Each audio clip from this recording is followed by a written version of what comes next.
गेल्या तासाला आपण 13वा अध्याय संपवला. खूप मोठा अध्याय, बरेच दिवस चालला होता, पण फार छान अध्याय असं मला तरी वाटतं की इतकं ज्ञानाचं जे काही सगळं विवेचन त्याच्यामध्ये आहे फारच सुंदर आहे. आता हे पुढचे अध्याय काही 14वा 15वा तसे लहान आहेत. 14वा तर बराच लहान आहे.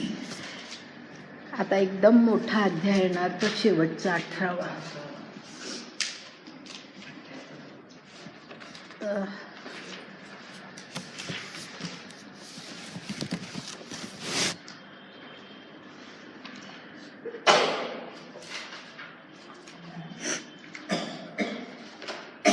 हा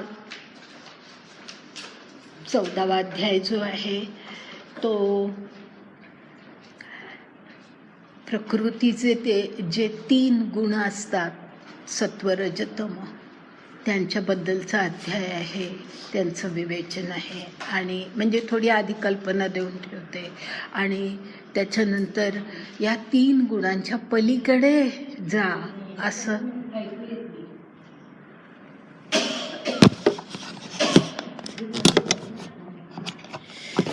माझी बॅटरी संपली का काय. एकच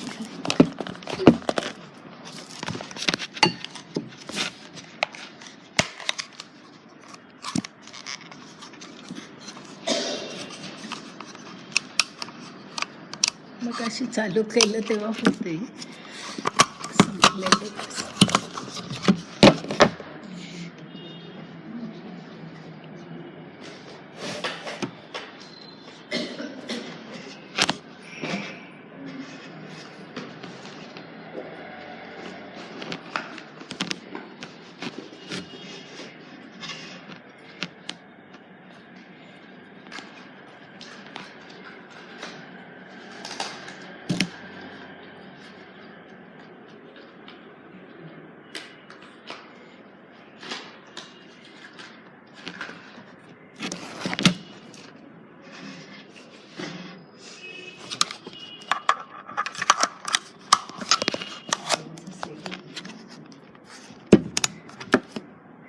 हॅलो.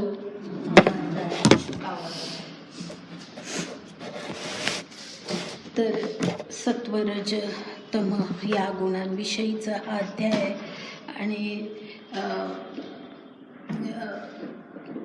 जो काही भगवंतांनी या ठिकाणी आदेश किंवा उपदेश ह्याला अर्जुनाला दिलेला आहे तो म्हणजे ह्या 3 गुणांच्या पलीकडे तू जा, ह्या गुणातीत हो. अतीत ह्याचा अर्थ पलीकडे जाणं. तर तू 3 गुणांच्या पलीकडे जा असं का म्हटलेलं आहे. गुणातीत म्हणजे काय किंवा का तसं व्हायचं, मग गुणांचं स्वरूप काय आहे, हे सगळं ह्या अध्यायामध्ये आहे. आणि म्हणजे हे आता ह्याच्यामध्ये श्लोकात ओव्यांमध्ये ते येईलच, पण तरीसुद्धा आधीच सांगते की हे गुणांचं वर्णन आणि गुणातीत होणं ह्याचा याविषयी जो काही हा गीतेमध्ये उल्लेख आहे तो अशासाठी आहे की आपण माणसं आपण खरं म्हणजे आपलं जे शुद्ध रूप आहे, आत्मा हे जे शुद्ध रूप आहे तसेच आपण जर असतो तर आपण गुणातीतच असतो, बरोबर आहे ना. पण आपण ह्या जगामध्ये आल्यानंतर, ह्या इथे आपला जन्म झाल्यानंतर आपल्यामध्ये जे अज्ञान म्हणजेच अपरा प्रकृतीतलं अज्ञान हे जे आहे हे आपल्यामध्ये जे निर्माण होतं त्याच्यामुळे, आणि अपरा प्रकृती ही त्रिगुणात्मक प्रकृती आहे, माहिती आहे सर्वांना, बरोबर आहे ना. याचा उल्लेख आपण आधीपासून करत आलेलो आहोत. तर ही त्रिगुणात्मक प्रकृती आहे आणि या अपरा प्रकृतीमध्ये आपला आत्मा गुंतला गुंतणं म्हणजे काय तेही आता तुम्हाला माहिती आहे. तर आपला आत्मा त्याच्यामध्ये गुंतला की जो क्षर आत्मा आहे तो त्याच्यामध्ये गुंततो आणि शुद्ध आत्मा अक्षर आत्मा हा त्याच्यापासून अलिप्त असतो. म्हणजे खरं आपलं शुद्ध स्वरूप आहे तसंच आहे, म्हणजे जसं परमात्म्याचं आहे तसं शुद्ध स्वरूप आपल्यामध्ये आहे. पण आपण मात्र ह्या प्रपंचामध्ये वावरताना ह्या त्रिगुणात मध्ये आपण वावरत असतो किंवा त्याचा परिणाम आपल्या एकूण वर्तनावर आपल्या जीवनावर होत असतो. आणि म्हणून जे आपलं शुद्ध स्वरूप आहे ते नाहीसं होतं.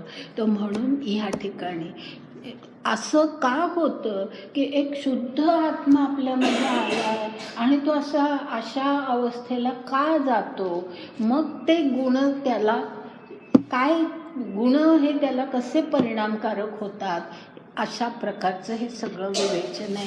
आणि म्हणून मग शेवटी ह्याच्यातून जर आपल्याला पुन्हा शुद्ध स्वरूप आपल्याला मिळवायचं असेल तर अर्थातच ह्या गुणातीत होणं हाच त्याला उपाय आहे.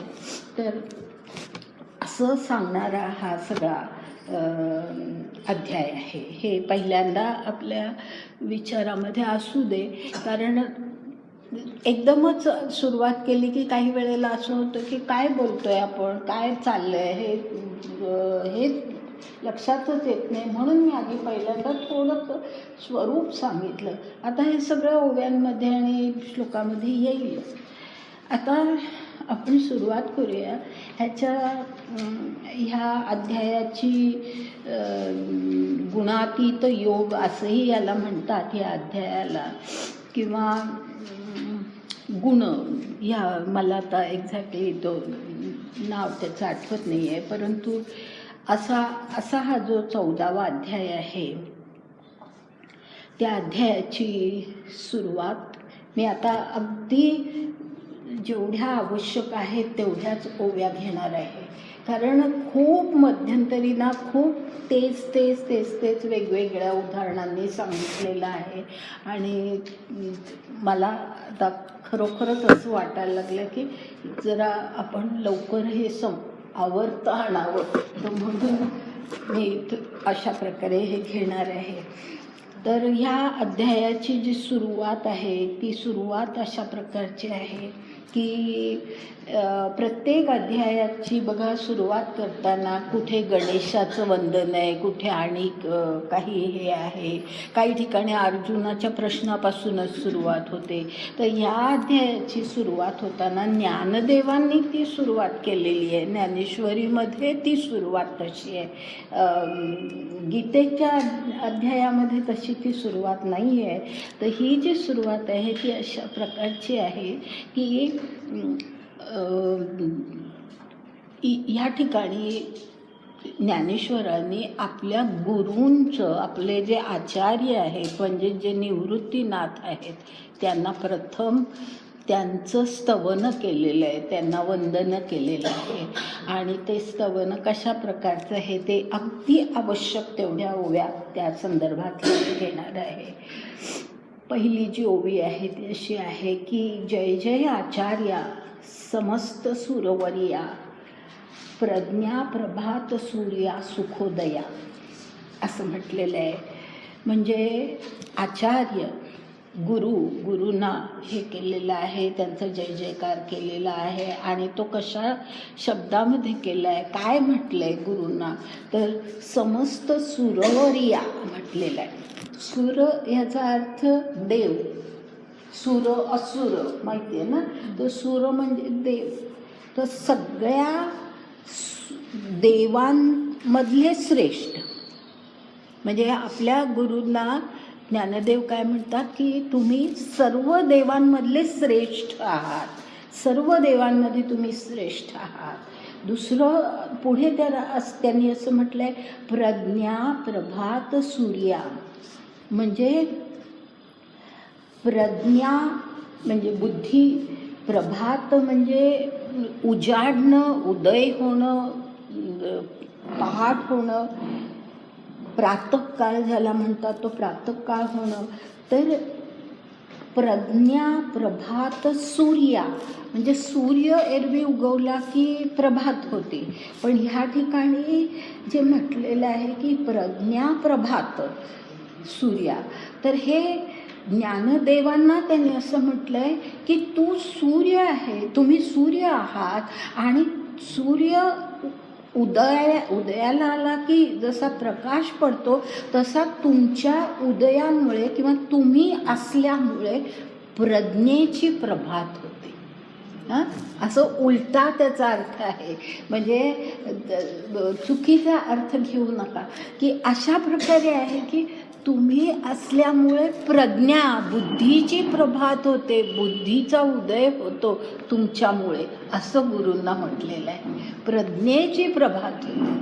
प्रज्ञा म्हणजे त्यांना असं म्हटलं नाही की तुम्ही म्हणजे कोण आहात, तर प्रज्ञेची प्रभात आहात असं म्हटलेलं नाही आहे. लक्षात आलं ना, या दोन मधला फरक आहे, की त्यांना म्हटलेलं नाही आहे की तुम्ही सगळ्या बुद्धीची प्रभात आहात, असं नाही म्हटलं आहे. असं म्हटलेलं आहे की तुमच्यामुळे आमच्या बुद्धीची प्रभात होते, असा सूर्य तुम्ही आहात. असा सूर्य तुम्ही आहात. म्हणजे अशा प्रकारे ते प्रज्ञा प्रभात सूर्या, म्हणजे तुम्ही अशा प्रकारे बुद्धिरूपी प्रभात करणारे असे सूर्य आहात थोडक्यामध्ये. म्हणजे तुमच्या पुस्तकात प्रभा आहे ना, प्रभा म्हणजे प्रभा म्हटलं तरी चालेल, प्रभात म्हटलं तरी चालेल, प्रभा म्हटलं तरी काय उजेडच नाही, प्रकाश. प्रभा म्हणजेही प्रकाश. आणि माझं बरंच जुनं हे आहे, तर त्यामध्ये प्रभात आहे, पण प्रभा म्हणजेही तेच प्रकाश, की प्रज्ञेचा प्रकाश निर्माण करणारे तुम्ही सूर्य आहात. म्हणजे ज्ञानदेव हे किती आदराने त्यांना हे करतात की तुमच्यामुळे सगळी बुद्धी जी काही आहे ती प्रकाशित होते, असं म्हणायचं आहे. सुखोदया पुढचा शब्द आहे, सुखोदया. म्हणजे जसं प्रज्ञेचा उदय होतो त्याचप्रमाणे सुखाचा उदय होतो, तुमच्यामुळे सुखाचा उदय होतो असे तुम्ही आहात. म्हणजे सूर्याचंच उदाहरण, पण ते अशा प्रकारे घेतलेलं आहे की सूर्यामुळे उदय होतो, तसं सगळ्या सुख तुमच्यामुळे मिळतात आणि प्रज्ञेचा प्रकाश निर्माण होतो. आता मधल्या बऱ्याचशा ओव्या मी काढते आणि त्यानंतर एकदम 14वी ओवी घेते. 14वी ओवी घेते.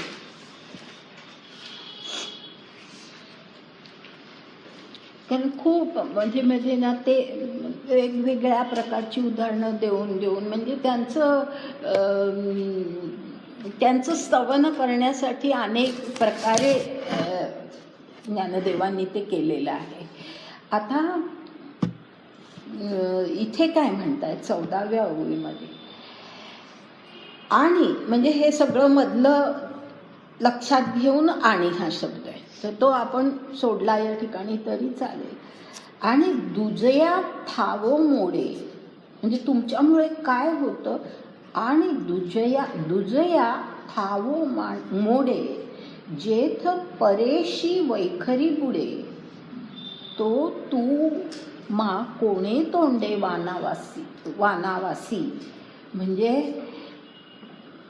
ह्यांना म्हटलं गुरुना की तुम्ही असे आहात की तुमच्यामुळे दुजया ठावो मोडे, ह्याचा अर्थ द्वैत मिटूनच जातं, द्वैतच मिटून जातं.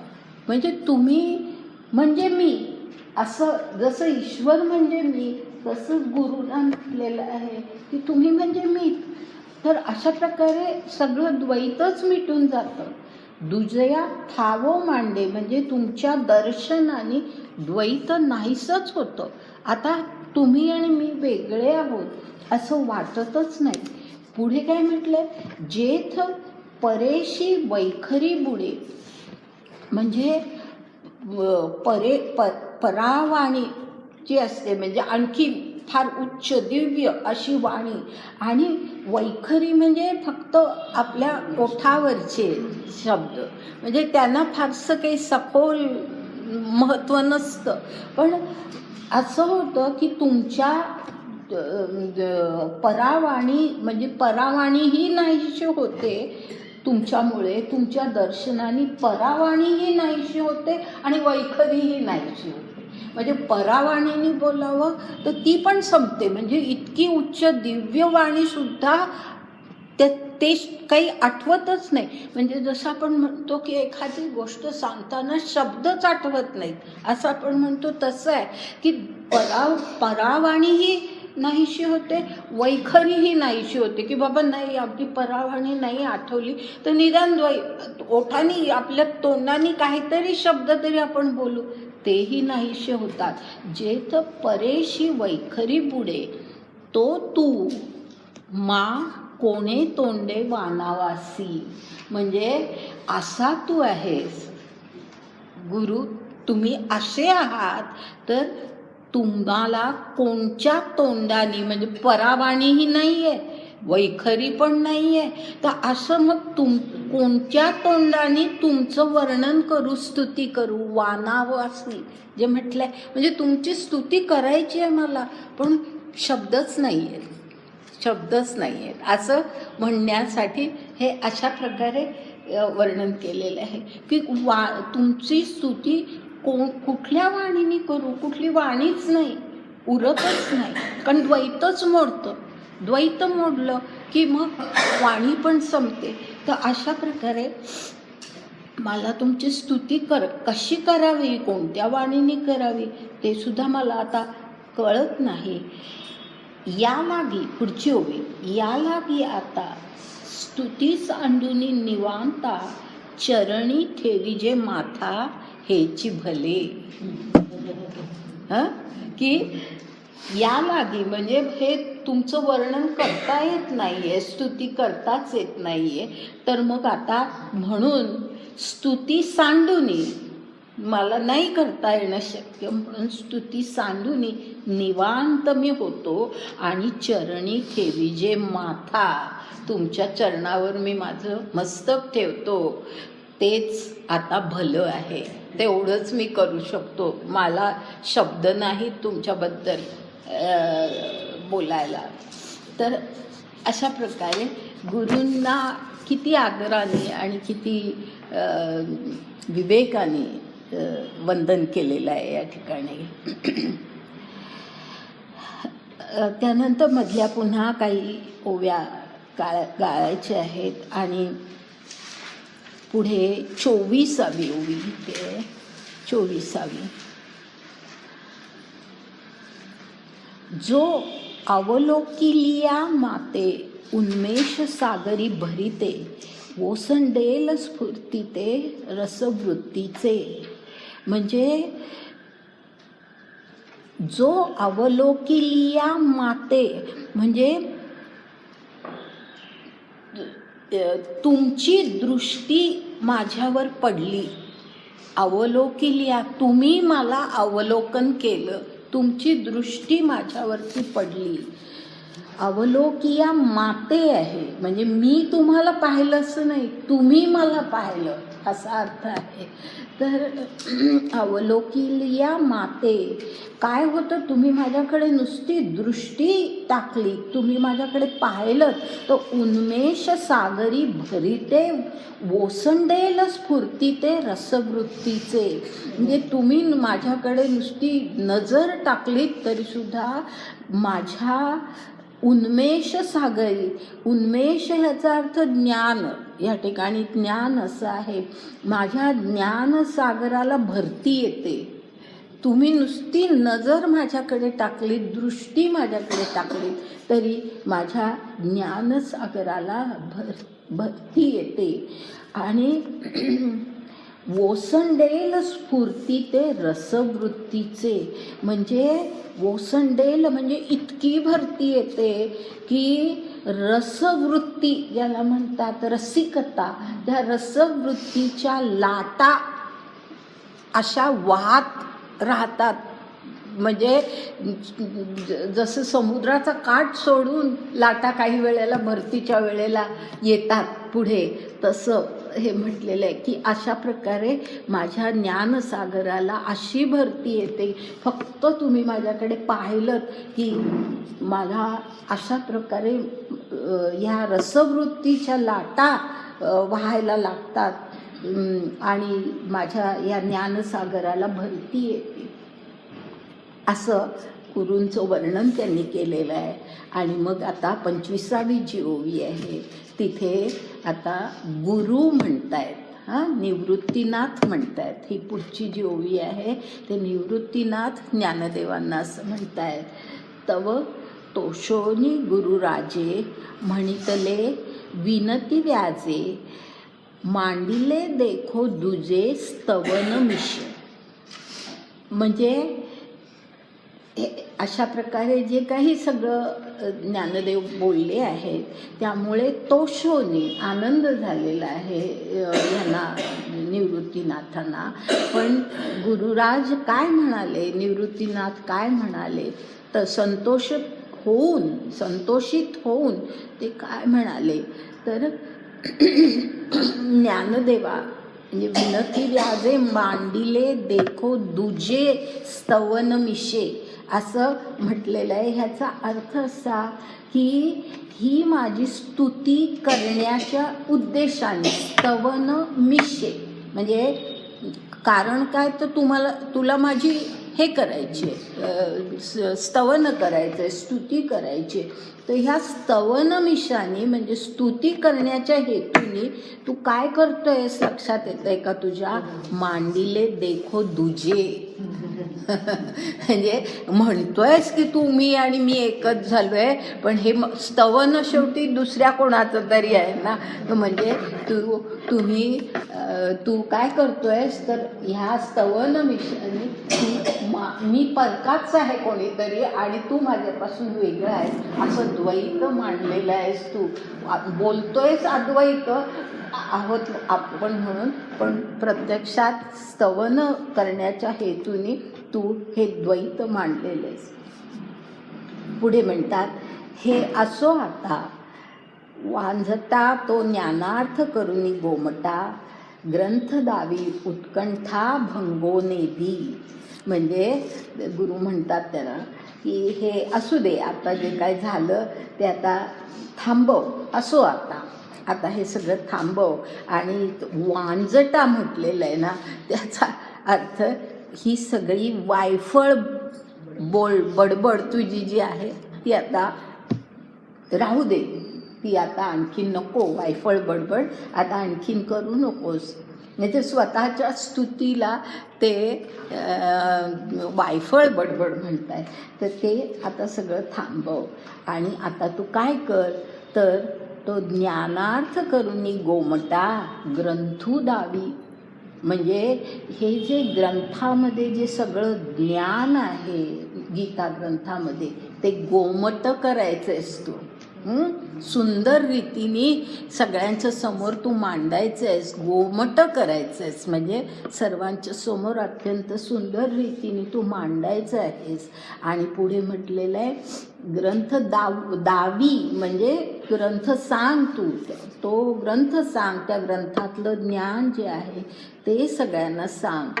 आणि पुढे म्हटलंय उत्कंठा भंगो नेदी. म्हणजे ह्या जे समोर श्रोते बसले आहेत त्या श्रोत्यांची उत्कंठा आहे ऐकण्याची, ती तू भंग व्हायला देऊ नकोस, त्यांची उत्कंठा तू पूर्ण कर.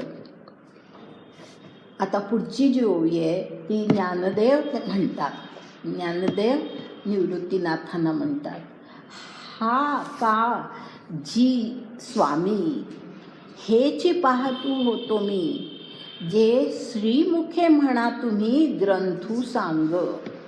म्हणजे ज्ञानदेव म्हणतात, हो का, बरं झालं तुम्ही मला हे सांगितलं, कारण मी कशाची स्वामी, मी कशाची वाट पाहत होतो, हेची पाहतू होतो मी. म्हणजे मी कशाची वाट पाहत होतो, तर जे श्रीमुखे म्हणा तुम्ही ग्रंथू सांग, तुमच्या श्रीमुखातून मला आज्ञा होऊ दे की ग्रंथ सांग, ही तुमच्या श्रीमुखातून मला आज्ञा ऐकायची होती म्हणून मी थांबलो होतो.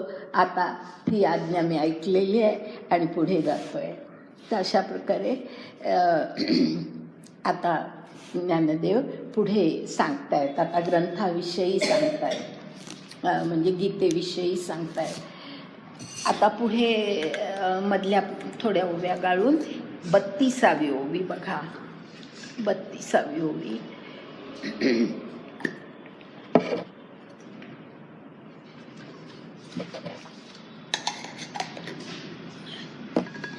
इथे थोडंसं मागे म्हणजे गेल्या अध्यायामध्ये काय कृष्ण काय बोलला त्याविषयी थोडा उल्लेख आहे आणि तो असा आहे. तरी आता ते सांगायला लागले. तरी मागा 13 अध्यायी गोष्टी ऐसी श्रीकृष्ण अर्जुनेसी चावळले. म्हणजे श्रीकृष्णाने अर्जुनाला असं सांगितलं. काय सांगितलं तर जे क्षेत्रज्ञ योगे होई जे येणे जगे आत्मा गुणसंगे संसारिया. म्हणजे काय सांगितलं आपण पाहिलं ना, अगदी क्षेत्रज्ञ प्रकृती पुरुष सगळं जे काही विवेचन आहे ते ह्या ओवीमध्ये अशा प्रकारे आहे की क्षेत्रज्ञ योग झाला म्हणजे ते युक्त झाले. क्षेत्रज्ञ म्हणजे आत्मा आणि क्षेत्र म्हणजे शरीर माणसाचं. तर हे क्षेत्र आणि क्षेत्रज्ञ हे दोन युक्त झाले की होई जे येणे जगे. म्हणजे असं झालं की ह्या जगामध्ये आत्मा गुणसंगे संसारिया. म्हणजे तो आत्मा जो असतो म्हणजे हे ह्या दोघांचं क्षेत्र आणि क्षेत्रज्ञ हे एकत्र आले की लगेच सुरुवात कशाला होते तर आत्मा गुणसंगे संसारिया. म्हणजे जो आत्मा आहे, आता आत्मा या ठिकाणी 2 प्रकारे लक्षात घ्या की शुद्ध आत्मा तसाच राहतो, अक्षर आत्मा तसाच राहतो आणि क्षर आत्म्याच्या बाबतीमध्ये हे म्हटलेलं आहे. आणि ते काय म्हटले आहे तर गुणसंगे संसारिया. म्हणजे तो जो क्षर आत्मा आहे तो गुणांच्या संघाने, कारण त्याचा संघ कशाशी येतो प्रकृतीशी येतो, शरीराशी आलेला असतो, प्रकृतीशी आलेला असतो. आणि प्रकृती ही गुणात्मक आहे, त्रिगुणात्मक आहे. तर त्यामुळे त्या गुणांच्या संघामुळे तो संसारिया म्हणजे ह्या प्रपंचातल्या सगळ्या सुखदुःखांमध्ये तो अडकतो, तो प्रपंचामध्ये अडकतो. संसारिया याचा अर्थ की तो संसारी होतो. संसारी याचा अर्थ की प्रपंचामध्ये तो अडकतो. म्हणजे आपलं मूळ स्वरूप जे आहे ते तो विसरतो आणि ह्या संसारामध्ये तो अडकतो. आणि हाची पुढची ओवी आहे. आणि हाची प्रकृती गतू सुखदुःख भोगी हेतू अथवा गुणातीतू केवळुहा. म्हणजे मग हाच आत्मा जो खरा मूलतः शुद्ध आत्मा आहे तो काय होतो प्रकृती गतू. म्हणजे प्रकृतीशी त्याचा संग आल्यामुळे, प्रकृतीमध्ये तो शिरल्यामुळे सुखदुःख भोगी, तो सुख दुःख या जगातली तो भोगत असतो. अथवा गुणातीत केवळुहा. नाहीतर तो खरं म्हणजे गुणातीत आहे, तो त्याच्यामध्ये कुठल्याही प्रकारचे गुण नाहीत. शुद्ध जे स्वरूप आहे ते परमात्म्याचं स्वरूप आहे, त्याच्यामध्ये कुठलेही गुण नाही.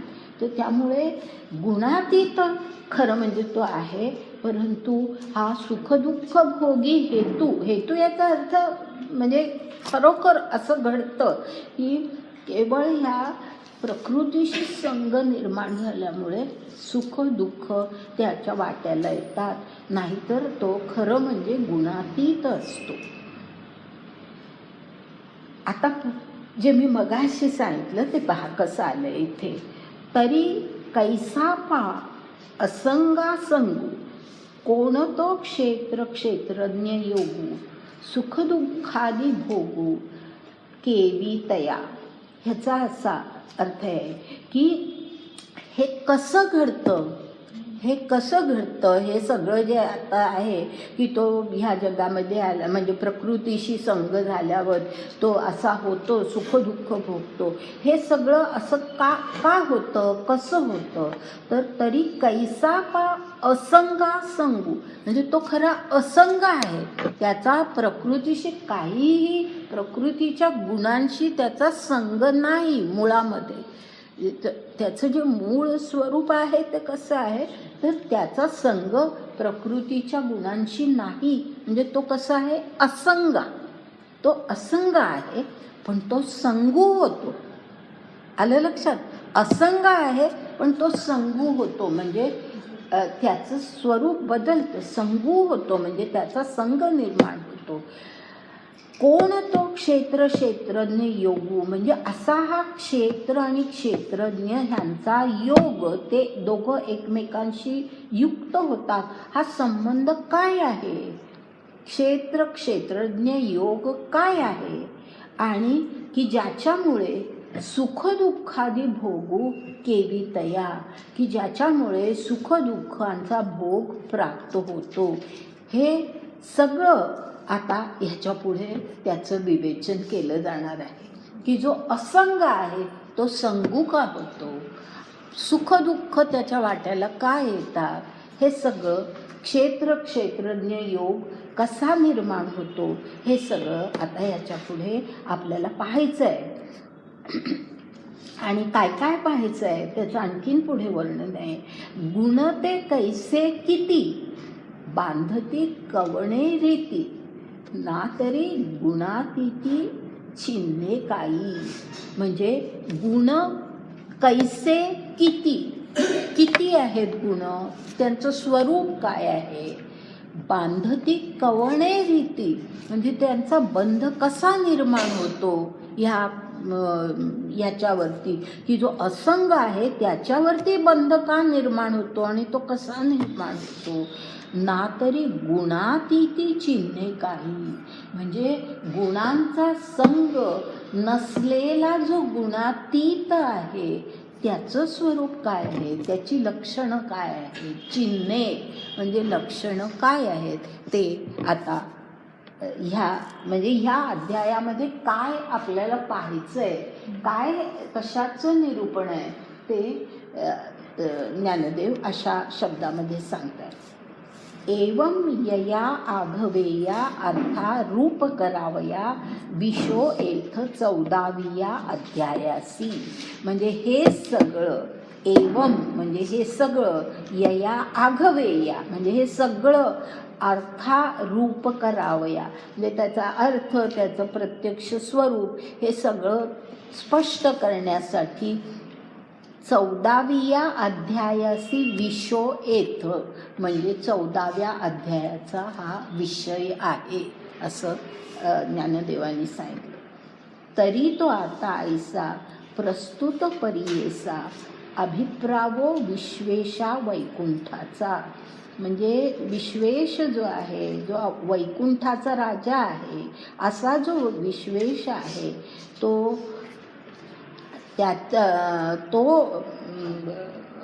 म्हणजे आता भगवंताला उद्देशून म्हटलेलं ज्ञानदेवांनी हे, की हा जो विश्वेश आहे त्याचा अभिप्रावो म्हणजे त्याचं मत, अभिप्राय, त्याला काय वाटतंय या सगळ्याबद्दल, तो भगवंत काय सांगतोय आपल्याला, ते आता मी तुमच्या पुढेच मांडणार आहे. तो म्हणेगा अर्जुना, अवधानाची सर्व सेना मिळवणी या ज्ञाना झोंबावे हो, म्हणजे ज्ञानदेवांनी अर्जुनाला म्हटलेलं आहे, म्हणजे भगवंत अर्जुनाला म्हणतायत ज्ञानदेवांच्या शब्दात की अवधानाची सर्व सेना मिळवणी, म्हणजे एखाद्यावरती असं युद्ध करायचं तर सगळं सैन्य एकत्र करायचं असतं, तर अवधानाचं सगळं सैन्य एकत्र करून ह्या विषयाला, आता हे जे मी ज्ञान तुला देतोय त्याच्याशी झोंबावे असं म्हटलेलं आहे. म्हणजे ते तू पूर्ण आत्मसात करून घे. त्याच्यासाठी अवधानाची सर्व सेना तुझ्याबरोबर असली पाहिजे. म्हणजे कुठेही दुसरीकडे लक्ष जाता कामा नये. आणि पुढे म्हटलंय, आम्ही मागा तुझं बहुती दाविले हे उपपत्ती, तरी अजूनही प्रतिती कुशी न निघे.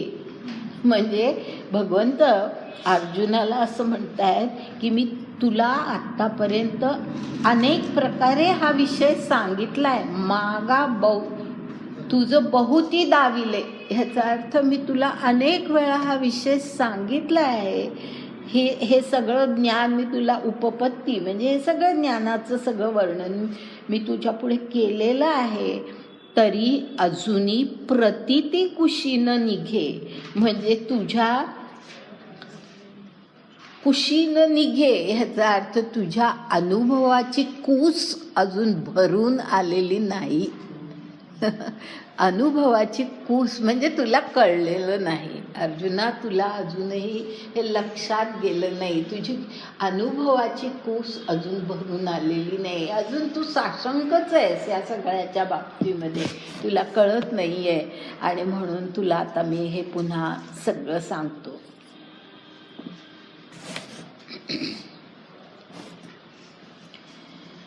आता ह्याच्यानंतर गीतेचा पहिला श्लोक सुरू होतो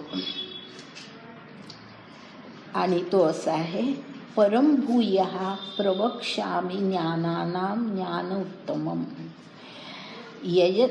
यज्ञात्वा मुनया सर्वे पराम सिद्धम इतो गतः. म्हणजे परम भूयः असं जे म्हटले ना, त्याचा अर्थ असा, पर म्हणजे परक, दूरचं, जे आपलं नाही. परका आपण म्हणतो की नाही, परका म्हणजे आपलं नव्हे, काहीतरी वेगळं आहे, स्वरूप हे सगळं वेगळं आहे. पर भूयः म्हणजे ह्याला खरा त्याचा अर्थ त्या दोन शब्दांमध्ये खरा एवढा अर्थ आहे की हे जे ज्ञान आता मी तुला देतोय अर्जुना, हे जे ज्ञान आहे ह्या ज्ञानाला श्रुतींनी म्हणजे वेदांनी पर म्हटलेलं आहे. परभूयः, लक्षात आलं, परभूयः असं म्हटलेलं आहे की वेदांनी ह्या ज्ञानाला पर म्हटलंय, परक म्हटलंय. आता का ते सगळं स्पष्टीकरण होणार आहे. ओव्यांमध्ये फार छान त्याचा अर्थ दिलेला आहे आणि त्यावेळेला ते स्पष्ट होईलच, म्हणून मी आत्ता वेळ घालवत नाही, लगेचच ओव्या आपण पाहणार आहोत. परम भूयः म्हणजे त्या ज्ञानाला पर म्हटलेलं आहे.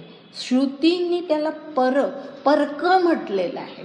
हे आपलं म्हटलेलं नाही, आपलं स्वरूप आहे असं म्हटलेलं नाही, ह्याला परक म्हटलेलं आहे. तर असं जे ज्ञान आहे प्रवक्ष्यामी म्हणजे ते मी तुला सांगणार आहे. आणि हे ज्ञान कसं आहे, उत्तमम ज्ञान, सर्वात उत्तम असं हे ज्ञान आहे. आणि ते ज्ञान मी तुला आता सांगणार आहे, ज्या ज्ञानाला श्रुती पर म्हणतात, परक म्हणतात, म्हणजे दूरचं काहीतरी आहे, परक म्हणतात. आता का म्हणतात ते आपल्याला कळेल.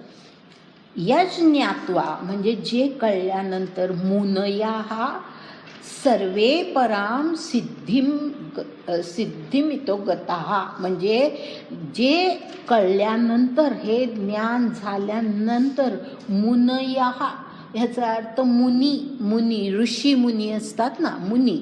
तर मुनयाः हे अनेक सगळे जे ऋषी आहेत, ऋषी मुनी आहेत, त्यांना हे ज्ञान ज्या वेळेला होतं त्यावेळेला ते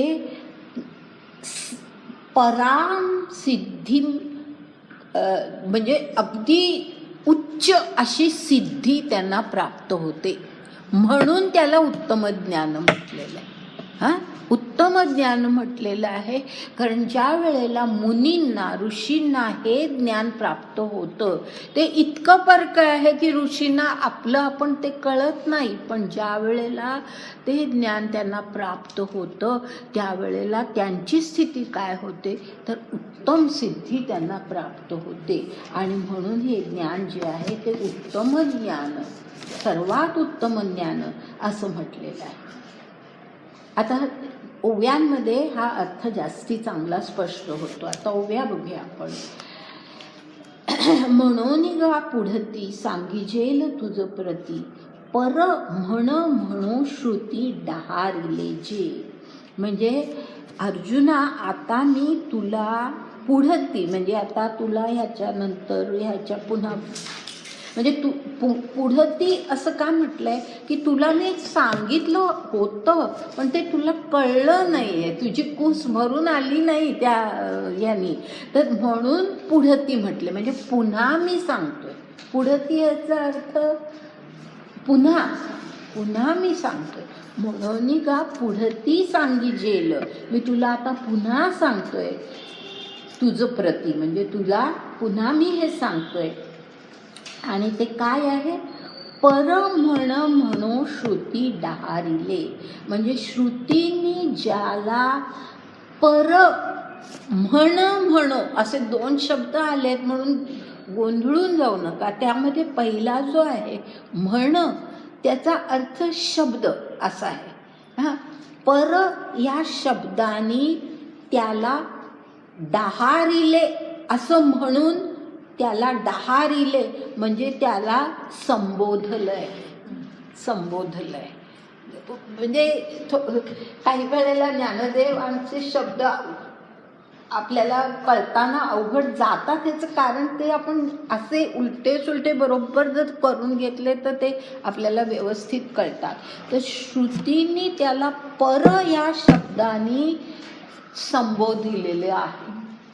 एवढाच त्याचा अर्थ आहे. पर या शब्दाने संबोधिलेला आहे. आता पुढे पहा, म्हणजे हा पर शब्द का आलेला आहे, हे परक असं का म्हटलेलं आहे, तर एरवी ज्ञान हे आपुले, बरं का. म्हणजे खरं म्हणजे हे ज्ञान आपल्या स्वरूपाचं आहे, आपल्याच स्वरूपाचं आहे. पर ऐसेनी झाले म्हणजे खरं आपल्याच स्वरूपाचं ज्ञान आहे पण ते परक झालंय.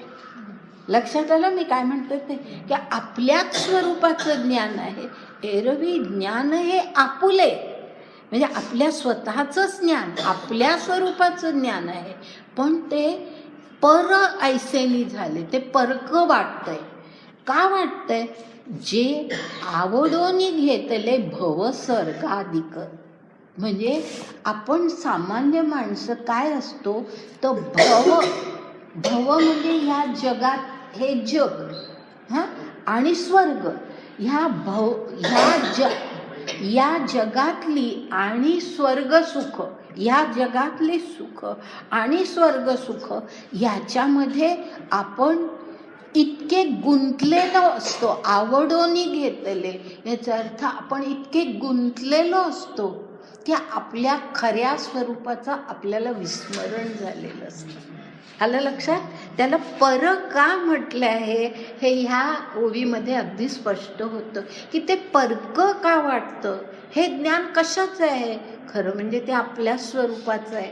पण मग आपल्या स्वरूपाचं आहे मग ते आपल्याला का नाही, तर आपण भव स्वर्गादी सुखांमध्ये आपण गुंतलेलो असतो आणि त्यामुळे हे ज्ञान जे आहे ते आपल्याला परक वाटतं. आलं? इथपर्यंत कळलं सगळ्यांना?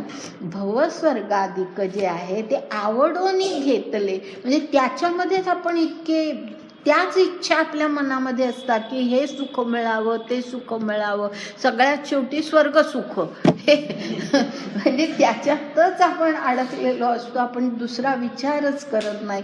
तर त्यामुळे हे खरं ज्ञान आहे, आपल्या स्वरूपाचंच ज्ञान आहे खरं ज्ञान, पण ते आपल्याला परक वाटतं.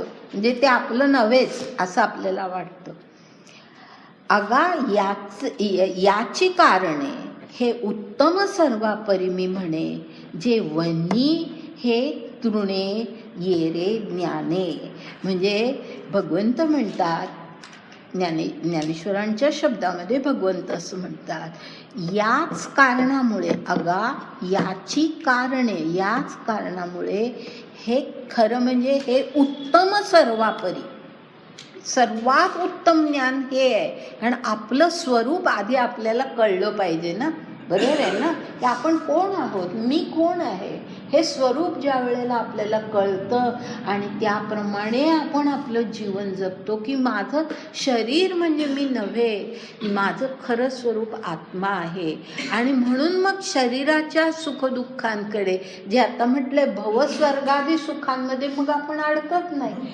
हा, भौतिक सुख आणि स्वर्ग सुख, पारलौकिक सुख, या सगळ्यामध्ये जे आपण अडकलेलो असतो, त्यामुळे आपल्याला आपल्याच स्वरूपाचं ज्ञान परखं वाटतं.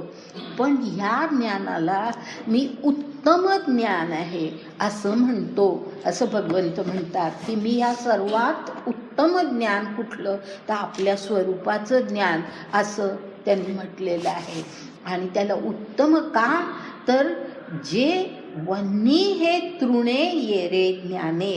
ह्याचा अर्थ असा की वन्ही म्हणजे अग्नी, अग्नी लागला की सगळं तृण जसं नाहीसं होतं, जळून जातं. तृण हे जे नको आहे आपल्याला, आपल्याला म्हणजे आपण ते काही त्याचं बी पेरलेलं नाही आहे, नको आहे आपल्याला ते, तर ते जे आहे तृण जे आहे ते वन्हीमुळे जसं सगळं पूर्ण जळून जातं, तसं या येरे ज्ञाने म्हणजे या ज्ञानाने बाकीची ज्ञानं सगळी जळून जातात, नाहीशी होतात. सर्वात श्रेष्ठ, सर्वात उत्तम असं हे ज्ञान आहे. बाकीची सगळी ज्ञानं याच्यापेक्षा इतकी कनिष्ठ आहेत की एकदा आपल्या स्वरूपाचं ज्ञान आपल्याला झालं, बाकीची सगळी ज्ञानं एकदम आपल्या मनातून नाहीशी होतात, परकी होतात. आणि हे स्वरूपाचं ज्ञान आपल्याला खरं आपल्या स्वतःचं ज्ञान वाटतं.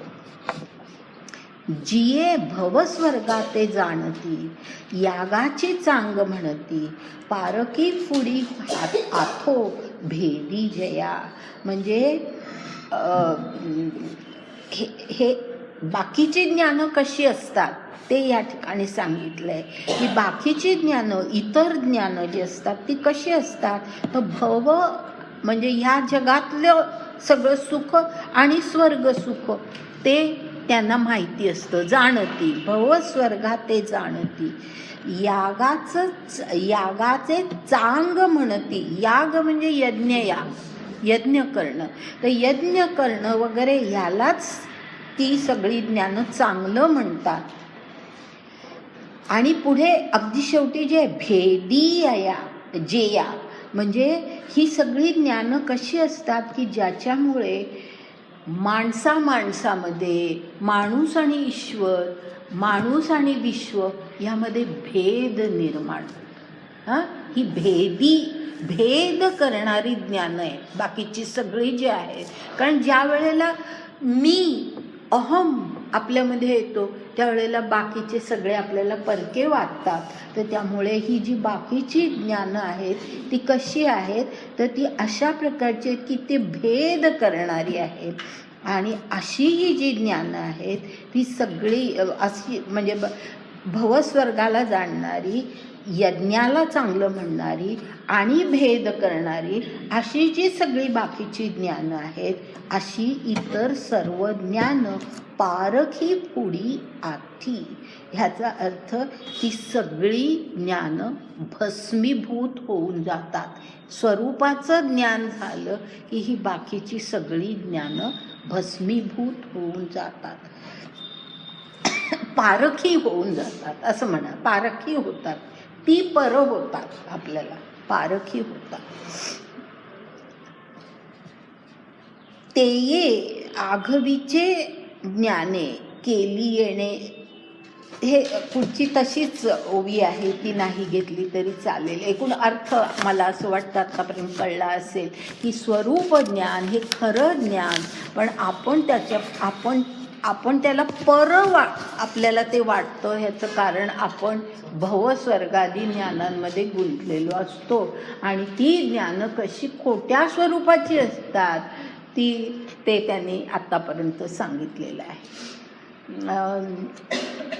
इतर काही हे आहे उदाहरणं किंवा काही उपमा दिलेल्या आहेत. जसं 1-2 घेते, आता पुढे जाते. 46वी ओवी बघा. 46वी ओवी. उदिते रश्मी राजे लोपिली चंद्रादि तेजे नाना प्रळयांबुमाचे नदी नद.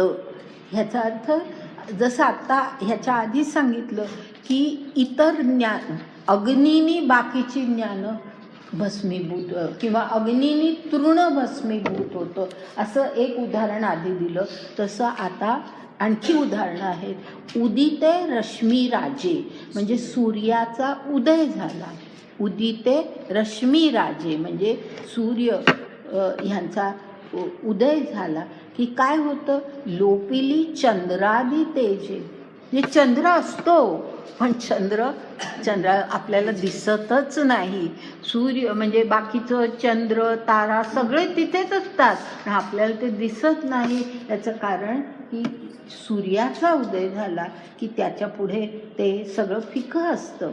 म्हणजे ही बाकीची ज्ञानं कशी अगदी कनिष्ठ स्वरूपाची आहेत, ती कशी नष्ट होतात ते सांगण्यासाठी ही अशी उदाहरणं आहेत की उदिते रश्मी राजे लोपिली चंद्रादि तेजे नाना प्रळयांबु माझे नदी नद.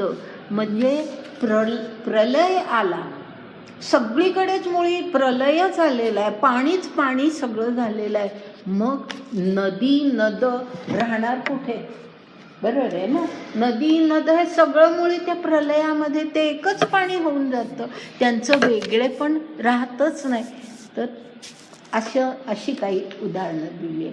तैसे हे येणे पाहलेया ज्ञानजात जायलया म्हणून या धनंजया उत्तम हे.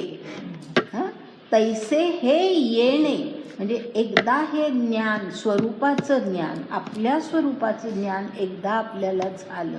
हे सगळं कशासाठी सांगतायत बघा. हे आपल्याला ह्या गुणांमुळे काय होतं ह्याच्याकडे त्यांना न्यायचं आहे.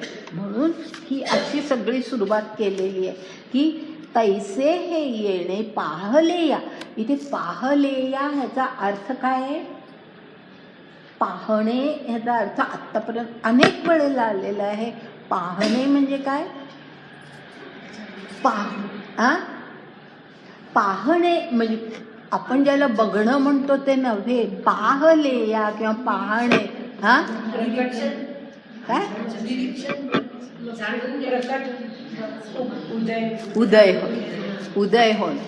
उदय होणं, पहाट होणं. पहाट हा शब्द या पहाणे यावरून आलेला आहे. पहाट होते म्हणजे सूर्याचा उदय व्हायला लागतो, सूर्याची किरणं आपल्याला दिसायला लागतात, प्रकाश पडायला लागतो, म्हणून त्याला पहाट म्हणतात.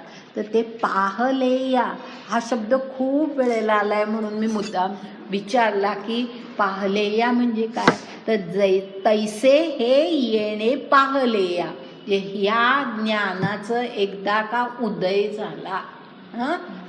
ज्ञान पाहायलं असं नव्हे, ज्ञान पाहता येत नाही, ज्ञानाचा उदय व्हावा लागतो. तर असं हा ज्ञानाचा एकदा उदय झाला की ज्ञान जात जाय लया. बाकीची सगळी जी ज्ञानं आहेत ती लयाला जातात. म्हणून या धनंजया उत्तम हे. म्हणून मी याला सर्वात उत्तम ज्ञान असं म्हणतो. आता पुढची ओवी आहे ना, ती पण एक महत्वाची याचा अर्थ की त्याच्यामध्ये एक सखोल विचार आहे म्हणून ती आपल्याला पाहायची आहे. 48वी ओवी. अनादि जे मुक्तता आपुली असे पंडुसुता, तो मोक्षू हाता येता होय येणे. ह्याचा अर्थ असा आहे, होय येणे ह्याचा अर्थ हे ज्ञान झालं, आपल्या स्वरूपाचं आपल्याला ज्ञान झालं. स्वरूपाचं ज्ञान म्हणजे आपण आत्मा आहोत हे ज्ञान आपल्याला झालं की त्याच्यामुळे आपल्याला काय कळतं किंवा काय होतं, आपली स्थिती काय होते.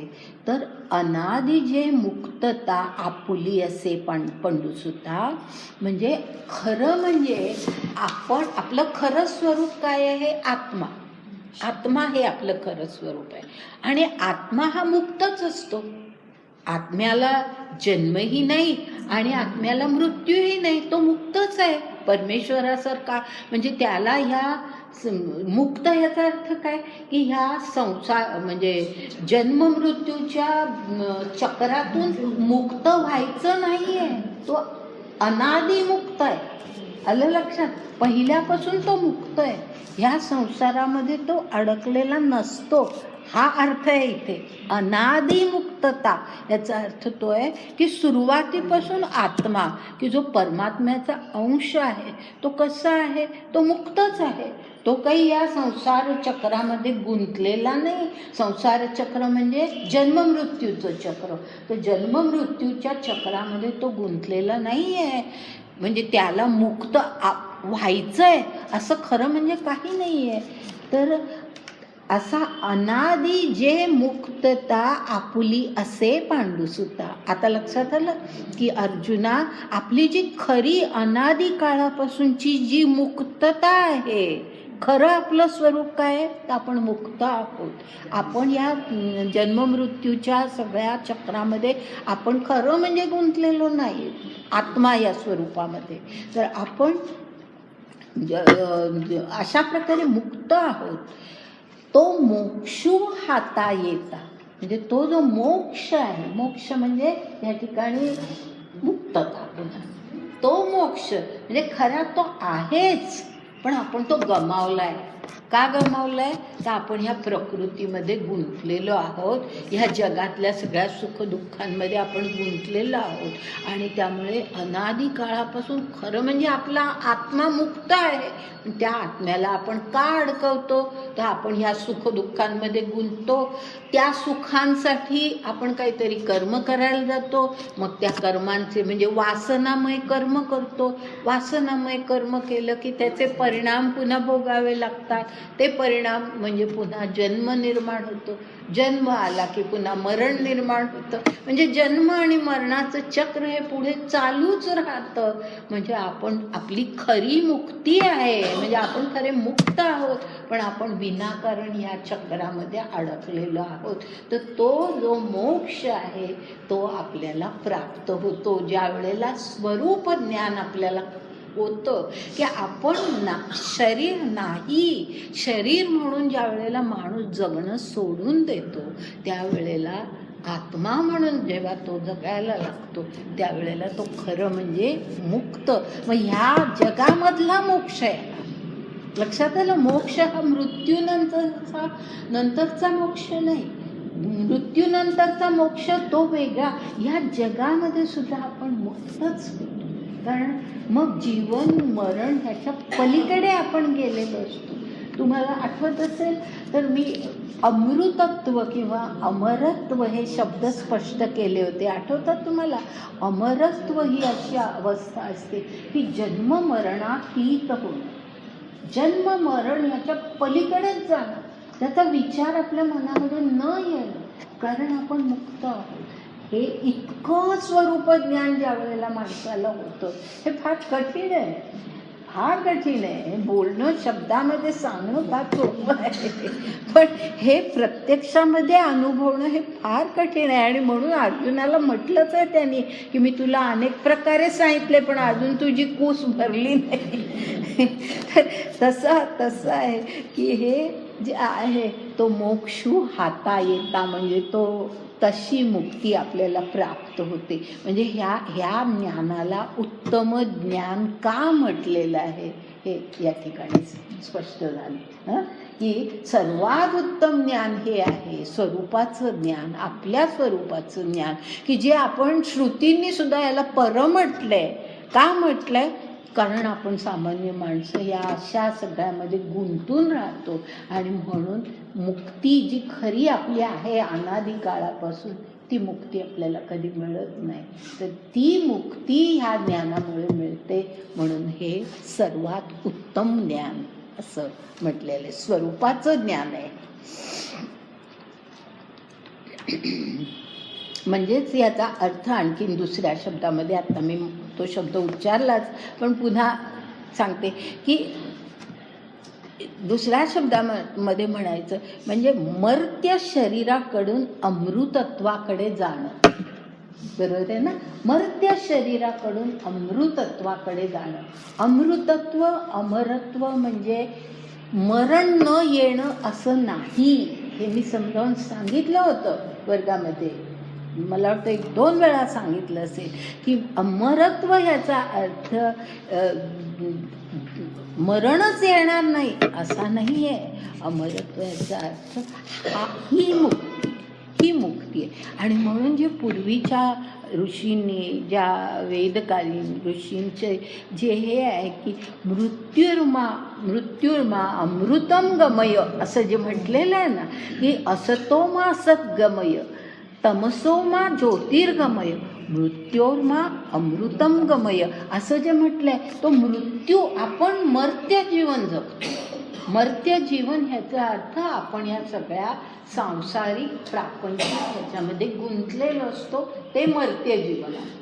की मग ते मरण येतं, त्या मरणानंतर पुन्हा जन्म येतो, जन्मानंतर पुन्हा मरण येतं, हे युगानुयुग आपण त्याच्यामध्ये गुंतूनच राहतो. तर ते नको. म्हणजे ते नको ह्याचा अर्थ की ह्या जीवनातच मला अमरत्व प्राप्त होऊ दे.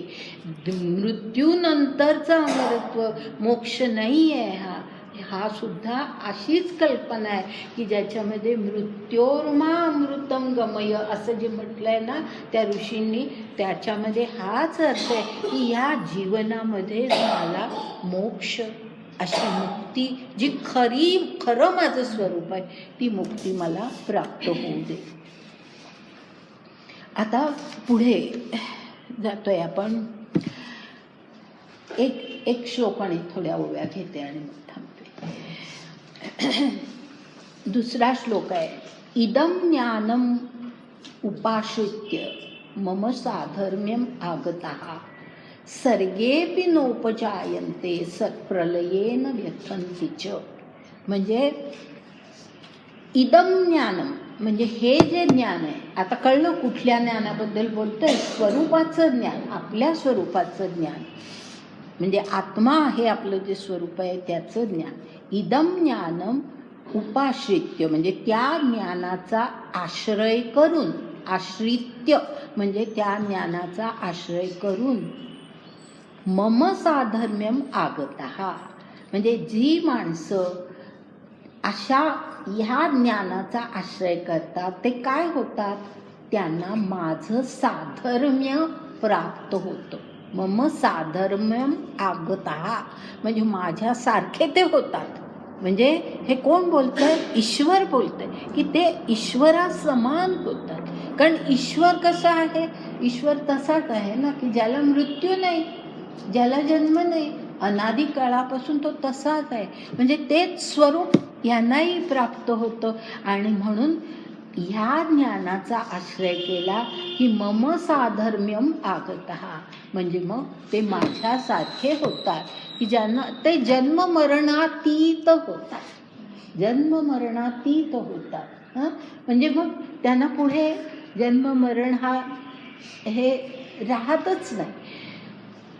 आणि सर्गेपी, तो स्व नाही आहे बरं का, स्वर्गेपी नाही आहे, ते सर्गेपी आहे. नीट लक्षात घ्या, त्याला वेगळा अर्थ आहे. सर्गेपी नोपजायन्ते प्रलये न व्यथन्ति च म्हणजे सर्ग ह्याचा अर्थ ज्या वेळेला पुन्हा सगळी सृष्टी निर्माण होते त्याला म्हणतात सर्ग.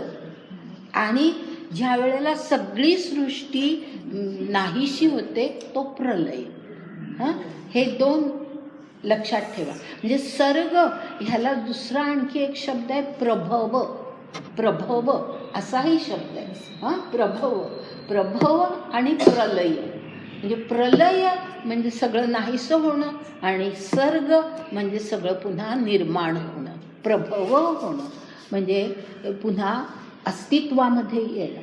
तर सर्गेपि नोपजायन्ते म्हणजे सगळी सृष्टी पुन्हा निर्माण झाली तरीसुद्धा हे जे आत्मे असतात त्यांना पुन्हा जन्म नाही. त्यांना पुन्हा जन्म नाही. लक्षात आलं की ते अशा, कारण जन्म मरणातीत होऊन गेले ते. आता ते परमेश्वराशी एकरूप साधर्म्य म्हणून म्हटलेलं आहे की आता ते परमेश्वरासारखे झालेले आहे आणि त्यामुळे ते पुन्हा त्यांना जन्म नाही. म्हणजे सगळी सृष्टी निर्माण होते. बाकीचे जे आत्मे आहेत की जे पुन्हा त्या जन्म मरणाच्या चक्रामध्ये अडकलेले आहेत ते पुन्हा जन्माला येतात. पण हे जे आत्मे आहेत त्यांना पुन्हा जन्म नाही. सर्गेपि न उपजायन्ते पुन्हा ते जन्माला येत नाही. प्रलयेन व्यथन्ति च म्हणजे प्रलय काळाला तरी त्यांना व्यथा नाही. कारण व्यथा कसली? मरणाची व्यथाच नाही. कारण त्यांना जन्मच नाही तर मरण कुठून येणार? जन्मच होत नाही तर मरण कुठून येणार? म्हणजे मग जन्मही नाही, मरणही नाही. आणि अशा प्रकारे पृथ्वी पुन्हा किंवा सृष्टी पुन्हा अस्तित्वात येते, सृष्टी पुन्हा प्रलयाला जाते. पण हे मात्र जन्म मरणातीत असतात. ओव्या घेऊया आणि मग थांबू आपण. पहिली ओवी आहे 52वी. जे माझिया नित्यता तेणे नित्यते पांडुसुता परिपूर्ण पूर्णता माझियाची. कळलं असेल बहुतेक ना, ही माझिया नित्यता म्हणजे त्या माझं परमेश्वर म्हणतोय, भगवंत म्हणतोय की मी जसा नित्य असतो तसे ते माझ्या नित्यतेला येतात. बरोबर आहे ना? जन्म मरणातीत होतात ह्याचाच अर्थ ते माझ्या नित्यतेला येतात. तेने नित्य ते पांडुसुता आणि त्यामुळे ते कायम नित्यच असतात. म्हणजे तसंच आत्मा या स्वरूपामध्ये आत्म्याला तो अविनाशी आहे. म्हणजे आत्म्याला काही मरण नाही तर त्यामुळे ते नित्य ह्या स्वरूपातच राहतात. परिपूर्ण पूर्णता माझी याची म्हणजे माझी जशी पूर्णता परिपूर्ण आहे तशी त्यांची पूर्णता परिपूर्ण आहे. माझ्यासारखे ते होतात म्हणजे ते माझ्या पूर्णत्वाला, माझ्यासारख्याच पूर्णत्वाला येतात. हां तसंच आहे. पण त्याच्यामध्ये थोडा वेगळा अर्थ आहे की त्याच्यामध्ये अर्थ असा आहे की तो ईश्वर जो आहे तो पूर्ण असा आहे की त्याचे पुन्हा काही त्याच्यातून आपण म्हणतो की आत्मा हा त्याचा अंश आहे. अंश म्हणजे तुकडा नव्हे असं जे आपण म्हणतो त्याचं कारण ते की तो पूर्णच आहे. जरी तो आपल्या आत्मा या रूपात आपल्यामध्ये असला तरी तो पूर्ण आहे. म्हणजे तो अंश रूपामध्ये आहे. आता बघा पुढच्या ओव्यांमध्ये ते आणखीन स्पष्ट होतं. कसं म्हणजे पूर्णता म्हणजे काय हे आणखी कसं स्पष्ट होतं पहा. मी जैसा अनंतानंदू जैसाची सत्य सिंधू तैसेची ते भेदू उरेची ना. लक्षात आलं? किती सुंदर शब्दामध्ये स्पष्ट केलेलं आहे की मी जसा अनंतानंदू म्हणजे माझा आनंद हा अनंत आहे, तो कधी संपतच नाही, तसे तेही होतात. आपल्या माणसांचं आनंद नसतो, सुख असतं. सुख आणि आनंद यामध्ये फरक आहे. सुखाला दुःख, आनंदाला काही दुसरा उलटा शब्द नाही आहे, विरोधी शब्द नाही. आनंद हा पूर्ण आनंदच असतो. तर अनंतानंदू जसा मी आहे, भगवंत म्हणतात की मी जसा अनंतानंदू आहे, अनंतपणे मी आनंदातच असतो. जैसाची सत्य सिंधू म्हणजे मी जसा अमर्याद असा सत्याचा सागर आहे. तैसेची ते भेदू पुरेची ना, म्हणजे आमच्यामध्ये काही भेदच उरत नाही, भेदच उरत नाही.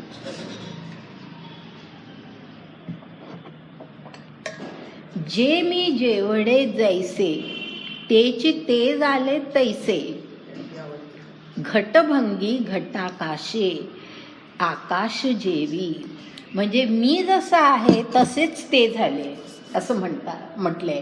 आणि ते स्पष्ट करण्यासाठी एक उदाहरण काय दिलंय, घटभंगी घटाकाशे आकाश जेवी, म्हणजे एखादा घट आहे त्याच्यामध्ये अवकाश भरतं, पोकळी असली की आतमध्ये अवकाश भरतं, आकाश भरतं. पण समजा तो घट फुटला तर ते आकाश पुन्हा पूर्वीच्या आकाशामध्ये मिळून जातं. तसं त्यांचं आहे की घटभंगी घटाकाशे आकाश जेवी, तसं ते माझ्यासारखेच झालेले असतात. आता मधली एखादी ओवी सोडूया, पुढे 56वी ओवी बघा. अर्जुना तयापरी सरली द्वैताची वारी, नांदो नामार्थ एकाहारी मी तू विण, म्हणजे अर्जुना त्याप्रमाणे द्वैताची वारी, म्हणजे आता द्वैत उरलं नाही आमच्यामध्ये. ती माणसं म्हणजे तो असा मुक्त झालेला हा जो आत्मा आहे तो आणि मी यांच्यामध्ये काही द्वैत उरलेलंच नाही. आणि पुढे म्हटलंय नांदो नामार्थ एकाहारी, एकाहार ह्याचा अर्थ असा की एका पंक्तीला, असं म्हणतो ना आपण. काय असतं की आपल्या संस्कृतीमध्ये एका पंक्तीत बसणारी माणसं समान दर्जाची असतात. अशी आपली संस्कृती आहे की समान दर्जाची असतात, ते एका पंक्तीला बसतात. एकाहारी म्हणजे एका पंक्तीत बसणं. आणि अशा प्रकारे ते मी तू विण, म्हणजे भेदच संपलाय. आता तू आणि मी वेगळा राहिलेलो नाही. असा मी तू विण आम्ही एकाच पंक्तीमध्ये नांदतो. नामार्थ म्हणजे आहोत तसे वेगळे विभक्त आहोत नामाने, की हा देव आहे आणि तो माणूस आहे हे आहे, पण तरीसुद्धा आम्ही एकाच पंक्तीला बसतो. याचा अर्थ आमचं स्वरूप आता एकच झालेलं आहे. येण्याची पै कारणे जे पहिले सृष्टीचे जुंपणे, तैही तया होणे पडेची ना, म्हणजे तर आता मीच होऊन गेलो आहे. आणि त्यामुळे या कारणामुळे येण्याची पै कारणे म्हणजे या कारणामुळे जै पहिले सृष्टीचे जुंपणे, म्हणजे जेव्हा पुन्हा सृष्टी निर्माण होते त्यावेळेला तया होणे पडेची ना, म्हणजे ते पुन्हा जन्माला येतच नाही.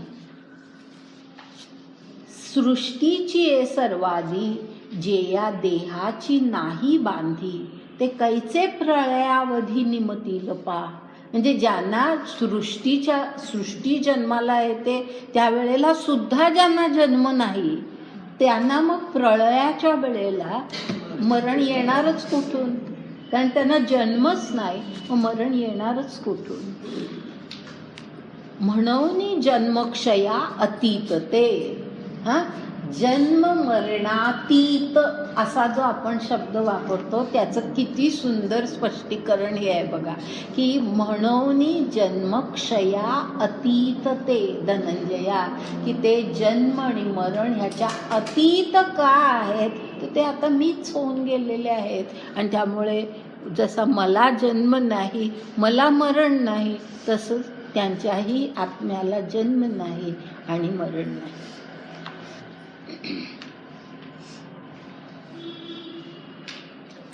आणि ते कशामुळे झालंय, ते अतीत ते धनंजया मी झाले ज्ञानायया अनुसरोनी, म्हणजे हे ज्ञान त्यांनी मिळवलं.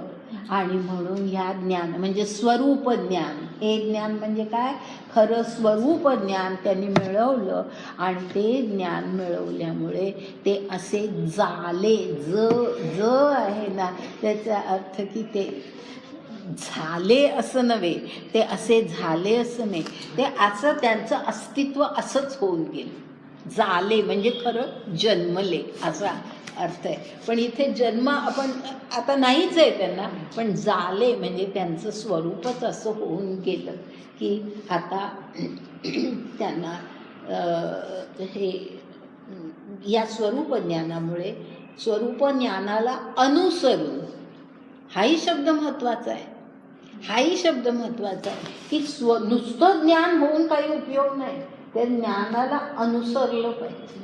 बरोबर आहे ना, की नुसतं ज्ञान होऊन उपयोग काय आहे? त्या ज्ञानाप्रमाणे त्यांचं जीवन आहे, ते त्या ज्ञान अनुसरतात म्हणून ते असे ह्या अवस्थेला आले, या स्थितीला.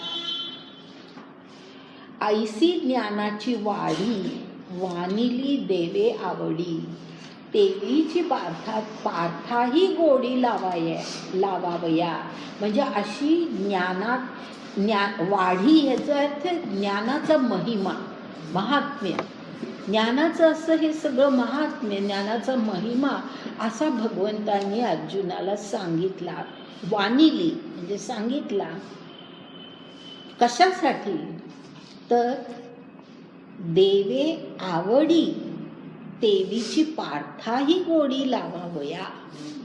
म्हणजे ह्या ज्ञानाची गोडी पार्थाला, अर्जुनाला लागू दे आणि ते ज्ञान त्यांनी आत्मसात करून त्याप्रमाणे ते ज्ञान त्यांनी आचरणात आणू दे, इतकी गोडी त्याला लागू दे म्हणून हे सगळं त्यांनी सांगितलं की हे सर्वात उत्तम ज्ञान आहे, हे त्याला माहिती असू दे.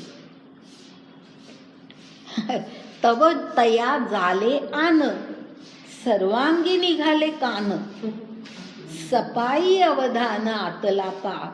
म्हणजे ह्याच्यासाठी भगवंतांनी सांगितलं की ह्याला ज्ञानाचा गोडी लागावी म्हणून हे सगळं सांगितलं.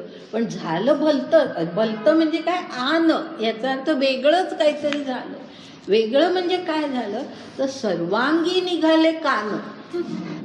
म्हणजे अर्जुन ऐकतोय हे भगवंतांनी सांगितलेलं, ते इतकं एकरूप ह्यानी ऐकतोय, एकाग्रतेने ऐकतोय की सगळं अंग म्हणजे कानच जणू काही.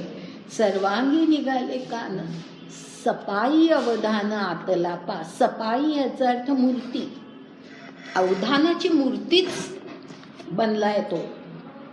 सपाई अवधान आतला पा म्हणजे तो अवधानाची मूर्तीच बनलेला आहे.